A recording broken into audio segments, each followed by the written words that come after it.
거룩이라고 하는 이 단어를 많이 들어보셨을 것입니다. 저 사람은 정말 거룩한 사람이야. 저 사람은 뭔가 거룩해 보여. 이런 표현들. 그리고 예배 분위기가 이곳 우리 교회는 너무 거룩한 것 같아. 자, 이러한 거룩이라는 단어를 접하셨을 때 어떤 느낌이 드십니까? 뭔가 좀 무겁고 뭔가 좀 장엄한 느낌, 뭔가 좀 큰 느낌, 이런 느낌들 혹시 들지 않으십니까? 아니면은 너무나도 그러한 느낌들이 너무나도 강해서 감히 우리가 범접할 수 없고 접근할 수 없는 없을 정도로 그러한 뭐가 묵직한 이런 느낌들이 혹시 들지 않으십니까? 때로는 이 거룩이라는 이 단어를 들으실 때 뭔가 상당히 기분이 마음이 편하기보다는 뭔가 좀 부담이 된다라고 느껴지시는 분들도 계실지 모르겠습니다. 흔히 우리가 저분은 정말 거룩한 분이야, 거룩한 사람이야라고 이렇게 이야기를 할 때가 있는데요. 이런 분들의 특징이 몇 가지 특징들이 있는 것 같습니다. 대체적으로 이 거룩하다라고 하는 이 분들의 목소리를 들으면요, 저음 목소리를 많이 내는 것 같습니다. 고음보다는 저음이고 뭔가 굵은 목소리를 내면, 목소리가 이렇게 저음이고 낮게 깔린 목소리를 내면은 뭔가 좀 그 사람을 바라볼 때 뭔가 힘이, 뭔가 좀 그런 것들이 느껴지지 않으십니까? 그리고 대체적으로 거룩한 사람이라 이런 말을 듣는 분들의 특징을 보면은 말을 많이 하지 않으시는 것 같습니다. 왜냐하면 우리가 다 그런 건 아니지만 대체적으로 한국에서는 말을 많이 하면은 뭔가 사람이 조금 가벼워 보이고 아무래도 좀 없어 보인다라고 하는 이런 이야기들을 종종 하지 않습니까? 그래서 왠지 거룩한 사람이라고 하면은 말도 적게 하고, 그리고 이런 분들의 표정을 보면은 대체적으로 뭔가 좀 약간은 심각하면서 진지한 표정들을 짓는 경우들이 많은 것 같습니다. 만약에 이와 반대로 항상 웃고 싱글벙글한 이런 표정을 지으면은 왠지 저분은 뭔지 화퍼 보인다라는 이러한 눈짓으로 바라보는 모습들이 참 많은 것 같습니다. 그리고 또 어떤 분들을 주로 이제 거룩하다고 합니까? 교회에 올 때 작은 성경책이 아니라 검정색 가죽 성경책을 이렇게 딱 끼고 오시는 이런 분들의 모습을 볼 때 거룩하다라고 느껴지실 때 혹시 있지 않으셨습니까?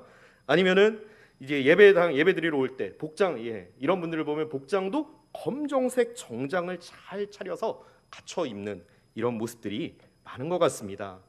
물론 이러한 것들이 결코 나쁘다고 제가 말씀드리는 건 아닙니다. 참 좋은 것이죠. 우리가 더 하나님을 잘 섬기고 하나님을 더 경외하기 위해서 하나의 이러한 좋은 습관들이라고 저는 그렇게 생각을 합니다.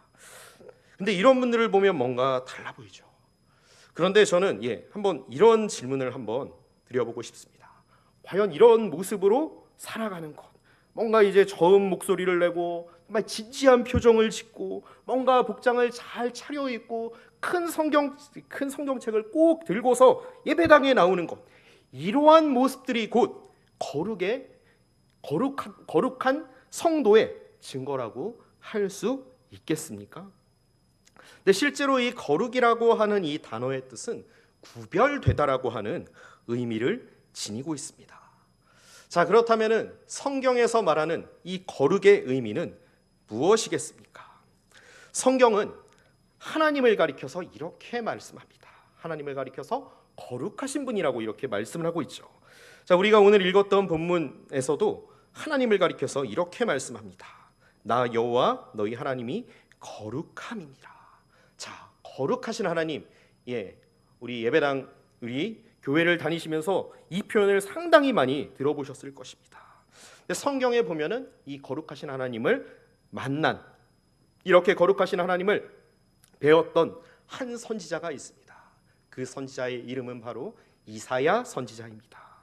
이사야서 6장 1절에서 3절을 보시면요, 이제 이사야가 하나님의 선지자로 부름받는 아주 유명한 말씀이 등장하고 있습니다.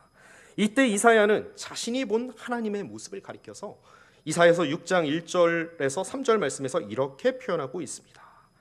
내가 본즉 주께서 높이 들린 보좌에 앉으셨는데 그의 옷자락은 성전에 가득하였고 스랍들이 모시고 섰는데 각기 6날개가 있어 그 둘로는 자기의 얼굴을 가리었고 그 둘로는 자기의 발을 가리었고 그 둘로는 날며 서로 불러 이르되 거룩하다 거룩하다 거룩하다 만군의 여호와여 그의 영광이 온 땅에 충만하도다 하더라. 자, 여기서 이사야가 표현하고 있는 이 거룩한 하나님의 모습은 어떤 모습입니까? 뭔가 찬란하고 그 옷자락은 성전에 가득하였고 높은 보좌에 앉으셨고 정말 왕 되신 하나님의 모습이 아닙니까?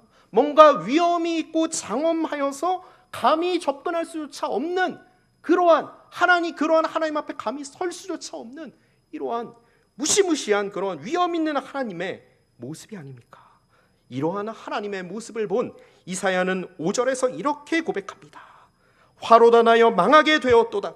나는 입술이 부정한 사람이요 나는 입술이 부정한 백성 중에 거주하면서 만군의 여호와이신 왕을 배웠음이로다. 자, 이렇게 장엄하신 보좌에 앉으신 거룩하신 하나님 앞에 섰을 때에 이사야는 자기 자신을 가리켜서 뭐라고 고백을 합니까? 화로다 나여 망하게 되었도다. 내가 죄인 중에 죄인인데 하나님 앞에 섰으니 나는 죽을 수밖에 없구나. 나는 망할 수밖에 없구나. 내가 어찌 하나님 앞에 가까이 나아갈 수 있으랴. 이렇게 고백을 합니다. 그런데 오늘 본문으로 다시 돌아오시겠습니다.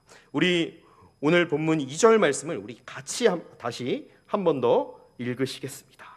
너는 이스라엘 자손의 온 회중에게 말하여 이르라. 너희는 거룩하라. 이는 나 여호와 너희 하나님이 거룩함이니라.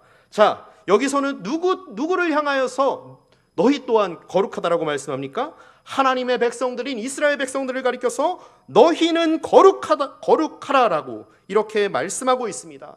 성경은 하나님을 향하여서 거룩하신 하나님이라고 말씀하고 있습니다. 그런데 동시에 또한 누구를 향하여서 거룩하라라고 이렇게 요청하고 있습니까? 하나님의 백성들을 향하여서, 성도들을 향하여서 너희도 거룩하다, 거룩하라, 거룩하게 살아가라라고 이렇게 요청하고 있습니다. 어떻게 보면 상당히 부담되는 말씀처럼 들릴 수 있습니다. 베드로전서 2장 9절에서도 하나님의 백성된 성도들을 향하여서 이렇게 말씀하고 있습니다. 너희는 택하신 족속이요 왕같은 제사장이요 거룩한 나라요 그의 소유된 백성이니. 자, 여기서도 성도들을 가리켜서 거룩한 나라라고, 거룩한 하나님의 백성이다라고 이렇게 말씀하고 있습니다. 자, 그렇다면은 하나님께서 저와 우리 성도님들에게 요청하시는 거룩이라고 하는 것, 거룩하라라고 하는 이 말씀은 어떤 모습일까요? 이사야 선지자가 봤던 그 찬란하고 위엄 있는 하나님의 모습을 요구하시는 것일까요? 만약 그렇다면 전 정말 피곤할 것 같습니다. 어떻게 우리가 이러한 하나님의 이러한 모습처럼 우리가 살아갈 수 있겠습니까? 뭔가 찬란하고 위엄이 있고 그러자면 어떻게 해야 됩니까? 우리가 완벽한 존재가 되어야 합니다. 우리 삶의 모든 부분에 있어서 저 사람은 진짜 뭔가 다르구나. 저 사람은 정말 대단한 것 같아. 저 사람은 정말 하나님을 섬기는 것 같아. 이런 칭송을 날마다 들어야 한다는 것이죠. 그런데 우리들의 모습은 어떻습니까? 아니, 저의 모습은 어떻습니까? 도저히 우리의 힘으로는 그렇게 살아갈 수 없다는 것을 너무나도 잘 압니다. 성경은 분명히 이야기합니다. 모든 사람은 죄인이다. 죄 가운데 서났다. 본질상 진노의 자녀라고 이렇게 말씀하고 있죠. 그리고 때론 올 한 해 이제 며칠 남지 않았는데요. 올 한 해 우리의 삶을 한번 돌아보시길 원합니다. 우리들의 모습 가운데서 때로는 우리의 연약함, 우리의 죄악된 모습들이 우리의 삶을 통해서, 나의 모습을 통해서 나타나지 않았습니까? 자, 이러한 나의 모습을 볼 때는 이 거룩이라고 하는 단어가 도저히 어울리지 않는 것 같습니다. 가당치도 않는 것 같습니다. 자, 그런데 왜 하나님께서는 하나님의 백성된 저와 우리 성도님을 향해서 거룩하라라고 요청하시는 것일까요?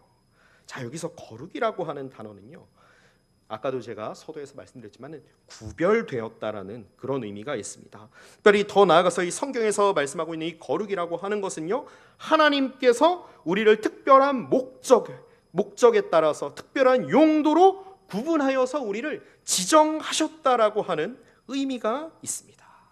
자, 우리 하나님께서는 거룩과는 전혀 거리가 먼 우리들을 특별히 선택하셨습니다.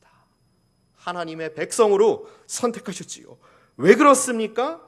우리를 통해서 이 땅 가운데 하나님의 뜻과 하나님의 계획들을 이루시기 위해서 특별히 부름받은, 그 목적 가운데서 특별히 하나님의 백성으로 세움받은 자들이 저와 우리 성도님들이라는 사실을 기억하시기를 원합니다. 하나님께서는 특별한 목적을 따라서, 특별한 용도를 따라서 저와 우리 성도님들을 하나님의 백성으로 부르셨습니다. 그리고 이 땅 가운데서 살아가도록 하셨지요. 바로 왜냐하면 그 땅 가운데서 하나님 나라를 이루는 그러한 삶을 살아가도록 하시기 위해서 우리를 세우셨다는 사실을 기억하시기를 원합니다. 오늘 말씀 바로 뒷장인 레위기 20장 26절은 이렇게 말씀합니다. 너희는 나에게 거룩할지어다.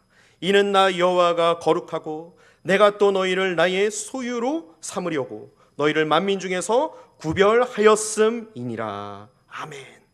그렇기 때문에 예수 그리스도의 공로로 하나님 백성 된 저와 우리 성도님들은 거룩한 자들입니다. 그리고 그렇기 때문에 우리는 이 땅 가운데서 대충대충 살아갈 수가 없습니다. 세상 사람들과 같이 그저 이 세상에서 잘 먹고 잘 사는 것, 편하게 살다가 걱정 근심 없이 살다가 적당히 살다가 부르시면 그냥 이 세상을 떠나는 것, 그러한 삶이 우리의 삶의 방식이 아니라고 하는 것입니다. 왜 그렇습니까? 우리 성도들에게, 하나님의 백성들에게는 하나님께서 주신 특별한 임무가 우리에게 있기 때문입니다. 하나님께서 주시는 하나님 나라의 사명, 하나님 나라를 이루어가는 사명이 우리 가운데 주어졌기 때문입니다. 그렇기 때문에 우리는 결코 대충대충 이 땅 가운데서 살아갈 수가 없습니다. 저와 우리 성도님들은 이 세상 사람들과 그래서 다른 방식으로 살아가도록 부르심을 받았습니다. 이러한 하나님의 부르심을 따라 합당하게 살아갈 때에 우리 가운데 무엇이 임합니까? 하나님의 복이 임하게 될 줄 믿습니다. 하나님의 도우심이 우리 가운데 임할 줄 믿습니다. 하나님의 공급하심이 우리 가운데 임하게 될 줄 믿습니다. 그래서 우리는 날마다 하나님을 찬양할 수 있습니다. 때로는 환난이 있고, 때로는 온갖 어려움이 있고, 시험이 있고, 어두운 사망의 그늘이 우리 삶 가운데 닥친다 할지라도 우리는 그 가운데서 하나님을 찬양할 수 있습니다. 우리의 주인이 바로 하나님이시기 때문입니다. 나아가 이렇게 살아가는 거룩한 삶, 구별된 삶을 살아가는 저 우리 성도님들을 통해 누구에게까지 하나님의 복이 임할까요?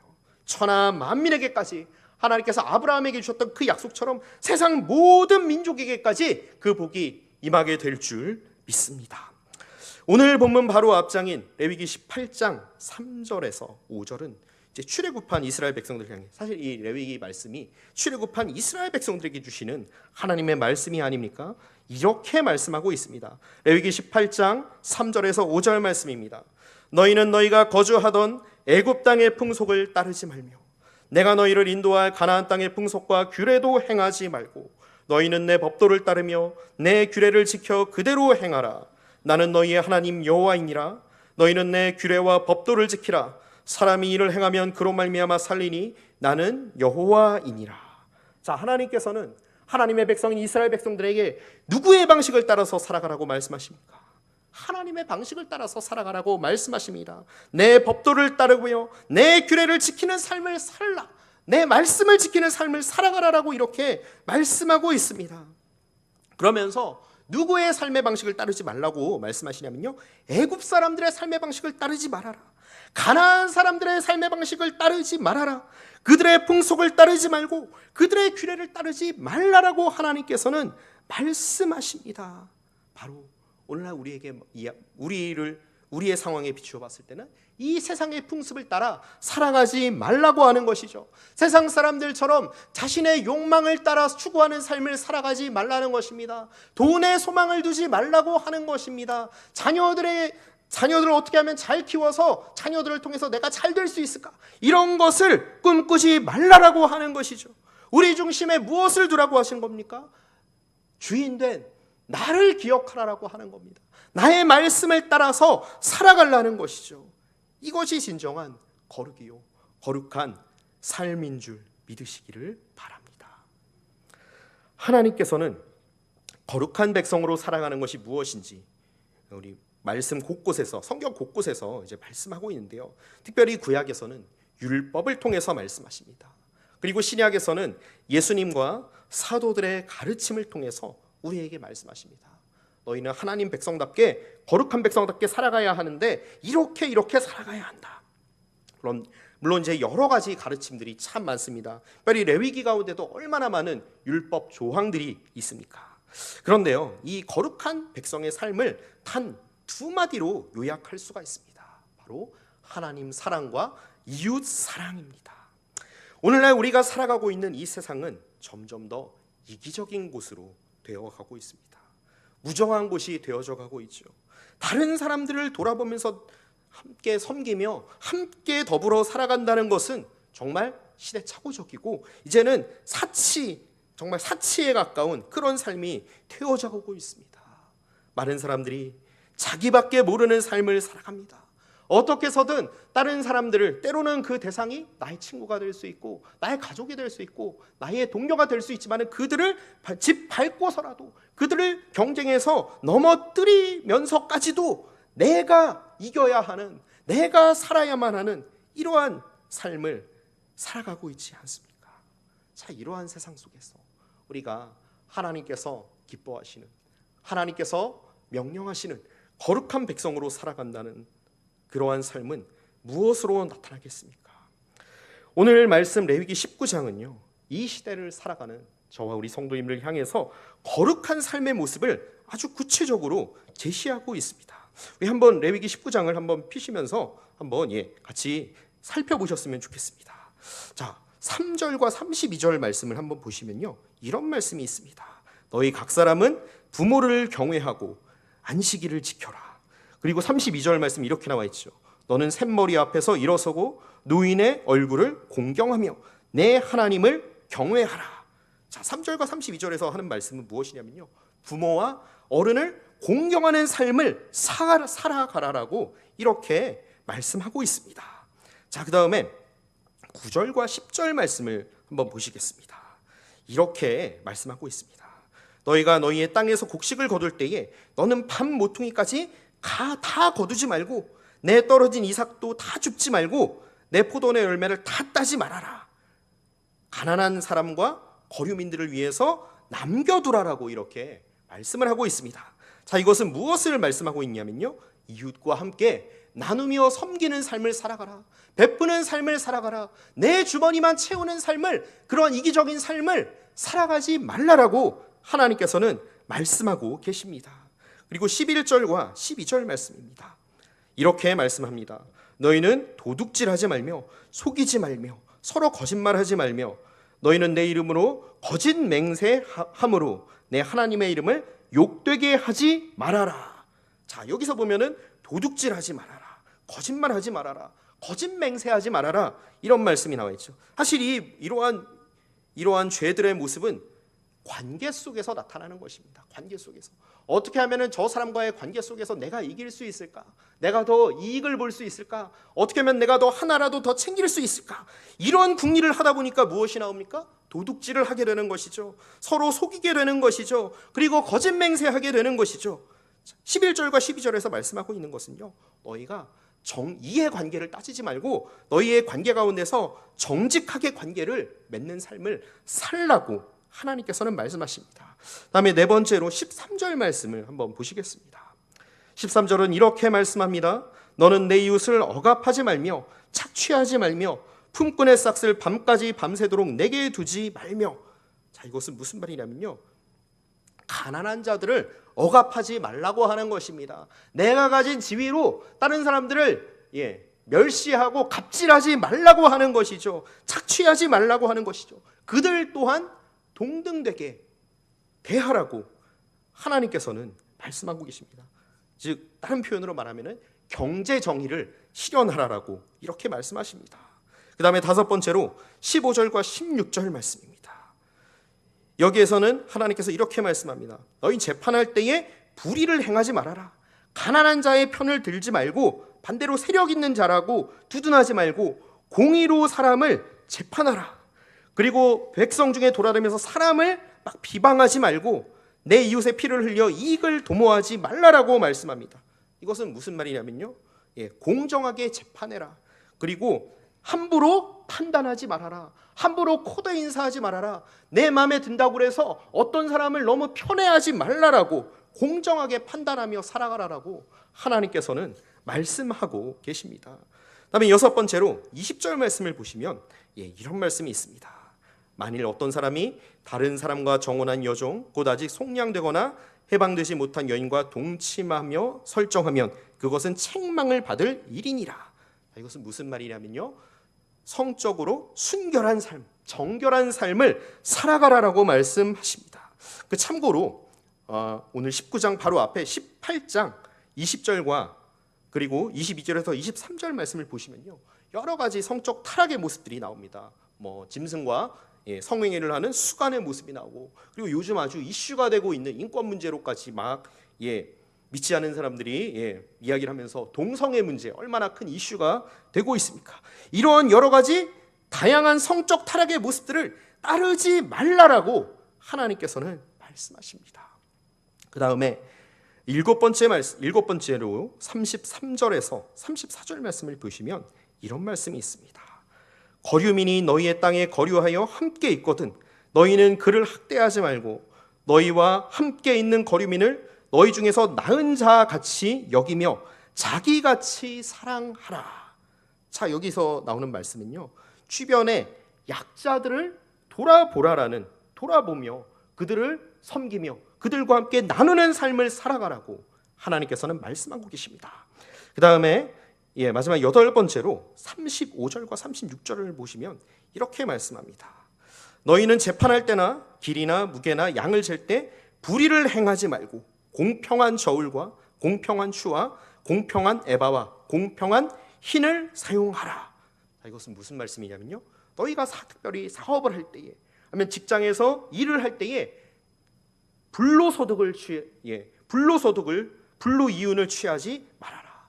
정직하게 너희가 땀 흘려 일해서 정직하게 이익을 얻는 그러한 삶을 살아가라라고 이렇게 말씀하고 있습니다. 자, 어떻습니까? 하나님께서 주신 이 말씀들, 율법의 조항들 하나하나가 너무나도 구체적이지 않습니까? 너무나도 분명하지 않습니까? 사실 어떤 분들은 이렇게 이야기를 합니다. 이 율법이 수천 년 전에 이제 이스라엘에만 해당되는 것이다.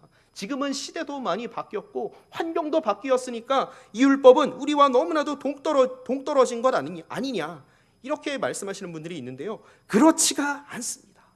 비록 율법의 조항들 가운데 제사법 같은 경우는 많이 지금은 지키지 않는 그러한 말씀이기도 합니다. 그런데 그럼에도 불구하고 그러한 하나님의 거룩한 백성으로 살아가라라고 하는 이런 율법의 정신이 그대로 레위기 말씀 가운데 담겨져 있다는 사실을 기억하시기를 원합니다. 우리가 이 말씀을 통해서 한번 돌아보시길 원합니다. 우리의 삶 가운데서, 특별히 우리의 가정 속에서, 우리의 배우자와 가족들을 대할 때에, 그리고 우리가 직장 가운데서 동료들과 함께 일을 할 때에, 그리고 우리의 사업장 가운데서, 우리가 우리의 삶 가운데서 만나는 여러 사람들과의 관계 속에서 나는 과연 어떠한 삶을 살아가고 있는가? 이것이 바로 하나님께서 명하신 거룩한 삶이요, 하나님의 백성다운 삶의 모습입니다. 우리가 조금 전에 나누어 살펴봤던 레위기 19장에 나와 있는 하나님의 말씀 하나하나, 이 말씀을 지키는 것이 바로 하나님을 사랑하고 이웃을 사랑하는 이웃사랑의 삶을 살아가는 그러한 삶의 증거들이라는 사실입니다. 이와 반대되는 삶의 모습은 무엇일까요? 바로 세상 사람들의 삶의 방식대로 살아가는 삶이죠. 하나님께서 주신 하나님 나라 확장의 사명을 저버린 채 하나님께서 우리를 하나님의 백성이라는 특별한 용도로 이 땅 가운데 하나님 나라 확장이라고 하는 그러한 미션으로 우리를 부르셨지만은 그러한 사명을 저버린 채 세상 사람들과 동일하게 나의 이익을 추구하며 나의 주머니를 채우려고 하고 나의 욕망을 추구하며 살아간다면은 세상 사람들과 무엇이 다르겠습니까? 더 나아가서 이러한 삶은 무엇에 합당하지 않는 삶입니까? 하나님의 부르심에 합당하지 않은 삶이요, 거룩하지 않은 그러한 삶이 아니겠습니까? 오늘 말씀을 기억하시면서 올 한 해를 한번 돌아보시기를 원합니다. 이제 2017년이 저물어 가고 있습니다. 이제 며칠 지나면은 이제 새해 2018년이 밝아오게 됩니다. 한 해를 돌아보시면서 그리고 새해를 준비하는 이 시기에 오늘 말씀을 통해서 한번 우리들의 모습을 돌아보시기를 원합니다. 올 한 해 거룩한 삶으로 나아가셨습니까? 그리고 새해에는 이전보다 더 거룩한 하나님의 백성답게 살아가기를 원하십니까? 거룩한 삶이라고 하는 것은 우리 삶 가운데 결코 멀리 떨어져 있는 것이 아닙니다. 결코 막연한 것이 아닙니다. 우리가 부부간에 서로 사랑하고 서로를 신뢰하는 것, 자녀들을 위해 눈물로 기도하면서 하나님의 뜻을 구하는 것, 그리고 세상의 방식이 아니라 성적인 압박을 주는 것이 아니라 사랑으로 대하는 이 모습 속에서 우리의 거룩함이 하나님의 백성됨이 드러나게 될 줄 믿습니다. 또한 도움이 필요한 우리들의 이웃을 돌아보며 함께 나누고 베푸는 우리의 그러한 삶의 모습 가운데서, 또 우리가 속한 직장과 사업장 가운데서, 여러 삶의 터전 가운데서 남을 속이지 않고 정직하게 할 일을 감당하는 그러한 모습 속에서 우리는 거룩함을 발견할 수 있습니다. 그리고 또한 어떤 모습을 통해서 거룩함을 발견하게 됩니까? 때로는 힘들고 어려운 가정 형편 가운데서도, 여러 가지 환난 가운데서도 주님의 몸된 교회를 섬기며 다양한 모습들과 손길을 통해서 베푸는 삶을 실천하시는 우리 성도님들의 모습을 통해서 저는 거룩함을 발견하게 됩니다. 바라기는 새해에는 올해보다 더 거룩한 모습으로 살아가시는 저와 우리 성도님들 되시기를 원합니다. 더 많은 거룩의 열매들, 더 많은 거룩의 증거들이 우리들의 삶을 통해서 나타나게 되기를 간절히 소원합니다. 그러할 때에 우리 성도님들의 삶을 통해서, 우리 교회를 통해서 하나님 나라 확장에 아름다운 열매들이 맺혀지게 될 줄 믿습니다. 우리를 통해서 뿌려진 말씀의 씨앗이, 사랑의 씨앗이, 또한 복음의 씨앗이 곳곳 가운데 심기워져서 하나님의 때에 하나님의 방법대로 30배, 60배, 100배의 놀라운 열매가 맺혀지게 될 줄 믿습니다. 이처럼 신실하게 하나님의 말씀을 따라 나아가는 하나님의 백성들을 향해서 하나님께서는 분명히 약속하십니다. 마지막으로 시편 112편 1절에서 3절 말씀을 제가 한번 읽도록 하겠습니다. 할렐루야, 여호와를 경외하며 그의 계명을 크게 즐거워하는 자는 복이 있도다. 그의 후손이 땅에서 강성하며 정직한 자들의 후손에게 복이 있으리로다. 부와 재물이 그의 집에 있으며 그의 공의가 영구히 서 있으리로다. 아멘. 하나님께서는 복을 약속하십니다. 그들을 버리지 않고 그들과 함께 하겠다고 말씀하십니다. 우리가 조금 전에 길게 살펴봤던 레위기 19장 말씀, 그 마지막에 보면은 이런 표현들이 어김없이 언급되고 있습니다. 나는 너희의 하나님 여호와이니라. 내가 너희와 함께 하겠다라고 하나님께서는 말씀하고 계십니다. 바라기는 하나님께서 기뻐하시는 거룩한 삶을 살아가심으로 이제 새해에는 이전에 맛보지 못했던 하나님의 복을 풍성하게 누리시는 저와 우리 모든 성도님들, 하나님의 귀한 백성들 되시기를 주님의 이름으로 간절히 소원합니다. 함께 기도하시겠습니다.